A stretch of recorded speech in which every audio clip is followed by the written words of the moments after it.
안녕하세요, 윌리엄입니다. 풍수지리에서 작용하는 기운은 크게 세 가지인데 천지인을 차용하여 사격에서 전해지는 천기, 땅에서 올라오는 지기, 그리고 공간에 형성된 인기가 있습니다. 천기, 지기, 인기가 음양의 조화를 이루면 생기가 되고 부조화를 이루면 살기가 되어 기륭을 발생시킵니다. 오늘은 사람이 감당하기 어려울 정도로 흉한 살기인 인기상충에 대해 말씀드리겠습니다. 인기상충은 양택이든 음택이든 반드시 피해야 할 흉한 살입니다. 먼저 인기가 무엇인지 말씀드리겠습니다. 산은 그저 우뚝 서 있는 것처럼 보이지만 산맥을 타고 기운은 전기처럼 흐릅니다. 이때 양전하와 음전하에 의해 전기장이 발생하는 것처럼 산맥을 타고 달려가는 기운에 의해 공간의 기운이 형성되고 또 그 기운은 일정한 패턴으로 회전을 합니다. 이것이 인기입니다. 다시 말씀드리면 공간은 공기뿐만 아니라 기운이 함께 채워져 있습니다. 이 기운은 삭격의 진행 방향으로 인해 좌선이든 우선이든 회전을 합니다. 해서 삭격이 좌에서 우로 달려가면 인기는 시계 방향으로 돌고 삭격이 우에서 좌로 달려가면 시계의 반대 방향으로 돕니다. 이렇게 회전하는 기운은 공간에 형성된 기운으로 음택에서는 국세에, 양택에서는 건축물 내부에 형성됩니다.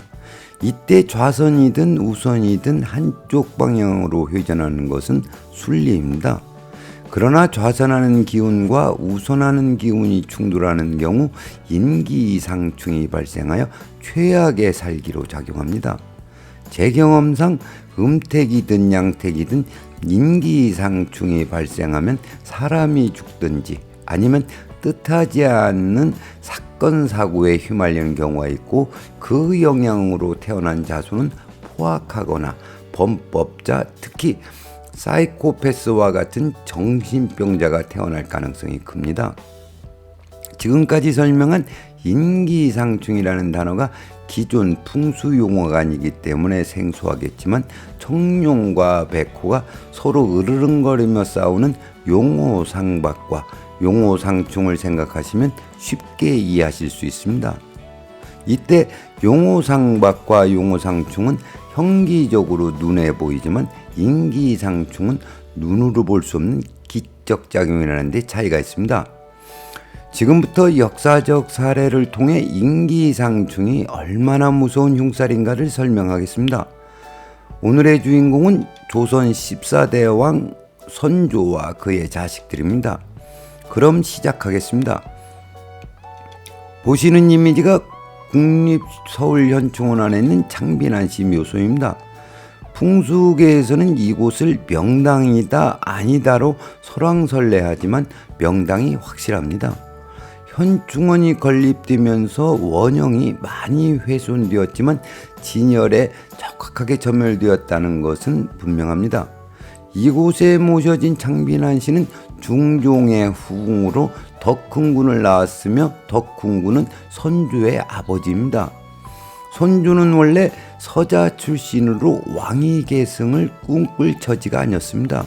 그런데 명종의 아들 순회세자가 12세에 요절을 하였기 때문에 졸지에 왕이 되었습니다. 이 대목에서 생각할 것이 있는데 명종에게 후사가 없다면 명종의 형제가 있을 것이고 또 많은 조카가 있을 텐데 훗날 선조가 되는 덕흥군의 아들 하성군이 왕통을 이었습니다. 이상하지 않으십니까? 이런 일이 발생한 것을 풍수적 관점에서 보면 창빈안씨를 명당에 모시고 하성군이 태어났기 때문입니다. 중요한 것은 음택 풍수에서 발복 발흉은 조상을 명당이든 흉당이든 모시고 태어난 자손이 가장 많은 영향을 받습니다. 해서 조상의 묘를 쓰고 태어난 아이를 주목해야 합니다. 아니, 명당의 조상을 모시고 아이를 가져야 합니다. 각설하고 1549년 명종 4년 창빈안씨가 사망하자 양주 장흥에 장사를 지냈습니다. 그러나 덕흥군이 풍수가의 말에 따라 1년 만에 이곳 동작동으로 이장을 하였습니다. 그리고 창빈안시를 이장하고 2년째 되는 1552년 조선 14대왕 선조가 태어났고, 선조 이후에 모든 조선 국왕은 창빈안시의 후손입니다. 정리하자면 반계혈통인 선조는 할머니인 창빈안시의 명당 발복으로 조선 14대왕이 되었습니다. 다음으로 보시는 이미지가 선조의 생부인 덕흥대원군의 묘소입니다. 덕흥대원군은 자신의 어머니를 명당에 모시고도 29세 되는 1559년 하성군이 7살이 되는 해에 사망했습니다. 해서 하성군이 왕이 되는 것을 보지 못하고 남양주시 별내동 산 5-13에 잠들게 되었습니다. 그런데 자신의 어머니인 창빈안시를 명당에 모신 덕흥대원군은 자신이 들어갈 자리를 미리 준비하지 않았는지 정작 자신과 부인은 인기상충이 매우 심한 흉지에 모셔져 있습니다. 선조는 이 자리에 자신의 부모를 모시고 14남 11녀를 두었습니다. 선조를 이야기하기 전에 인기상충의 작용력에 대해 말씀드리면, 인기상충은 천둥과 번개가 치는 것처럼 흉이 갑자기 발생되며, 또한 사람이 감당하기 어려운 일을 맞닥뜨리는 것이 특징입니다. 작용력으로는 대칭되는 방위에 동시에 발생되며 그 방위에 해당하는 자손에게 영향을 미칩니다. 예를 들면 사정유인 이궁과 감궁에서 발생했다면 자생 쥐띠와 오생 말띠가 영향을 받습니다. 다음으로 사간유인 간궁과 곤궁에서 발생했다면 간궁에 해당하는 축생 소띠와 인생 호랭이띠, 그리고 곤궁에 해당하는 미생 양띠와 신생 원숭이띠가 영향을 받습니다. 그렇다면 덕흥대원군과 하동부대 부인의 묘소는 어떨까요? 이곳은 방위를 논하는 자체가 무색할 정도로 여러 방위에서 인기상충이 심합니다. 그래서 선조는 할머니의 명당 발복으로 왕이 되었지만 부모의 묘소로 인해 어리석고 무능한 임금으로 전락했습니다.